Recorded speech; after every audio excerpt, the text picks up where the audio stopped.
আসসালামু আলাইকুম বন্ধুরা, আমি তোমাদের দুষ্টু মিষ্টি সোনিয়া। আশা করি তোমরা অনেক ভালো আছো। সেজেগুজে চললাম রোজ লাইট ক্যাফে ওপেনিংয়ে। সর্বপ্রথম জানাই ইলিয়াস ভাইকে আন্তরিকভাবে ধন্যবাদ, কারণ তার সুন্দর মুহূর্তে আমাকে সামিল করার জন্য। ওখানে গিয়ে অনেক কন্টেন্ট ক্রিয়েটারদের সঙ্গে আমার প্রথম আলাপ হয়, যেমন মহাবুল ভাই, মুস্কান, জুলি, প্রিয়াঙ্কা, প্রিন্স, সবার সঙ্গে আমি আলাপ করে নিলাম। সত্যি ওরা অনেক অনেক ভালো। তারপরে ইলিয়াস ভাই বাপিদাকে ফুল দিয়ে সম্বোধন করে নিল। এখানে আমাদের ফটোশ্যুট আর ফটোশ্যুট ভিডিও চলছে। তো দেখো এখানে ভিডিওতে প্রিন্স, প্রিয়াঙ্কা দি সবাই আছে। তো মামনিকে তো তোমরা সবাই চেনো, আমার ছেলের বার্থডেতে এসেছিল। আর জুলিদির সঙ্গে আমার প্রথম দেখা, প্রিয়াঙ্কের দির সঙ্গে আমার প্রথম দেখা, কিন্তু মনেই হচ্ছিল না ওদের সঙ্গে আমার প্রথম দেখা। এতটা ওরা মিশুকি, এতটা ভালো।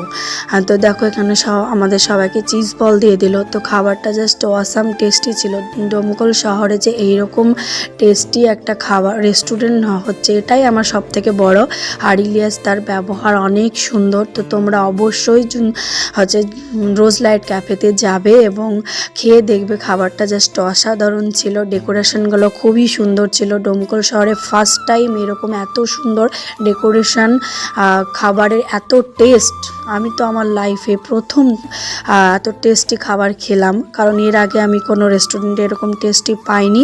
তো তোমরা অবশ্যই যাবে এবং একটু হলেও তোমরা খাবার টেস্ট করে দেখবে। আবার কোনো বিভিন্ন হচ্ছে অনুষ্ঠানেও তোমরা অর্ডার দিতে পারো। তো দেখো এখানে আমি সবার সঙ্গে ফটো তুলে নিলাম, মুস্কান, বাপিদার সঙ্গে, আরও যারা কন্টেন্ট ক্রিয়েটারদের সঙ্গে। টাটা, বাই বাই সবাই।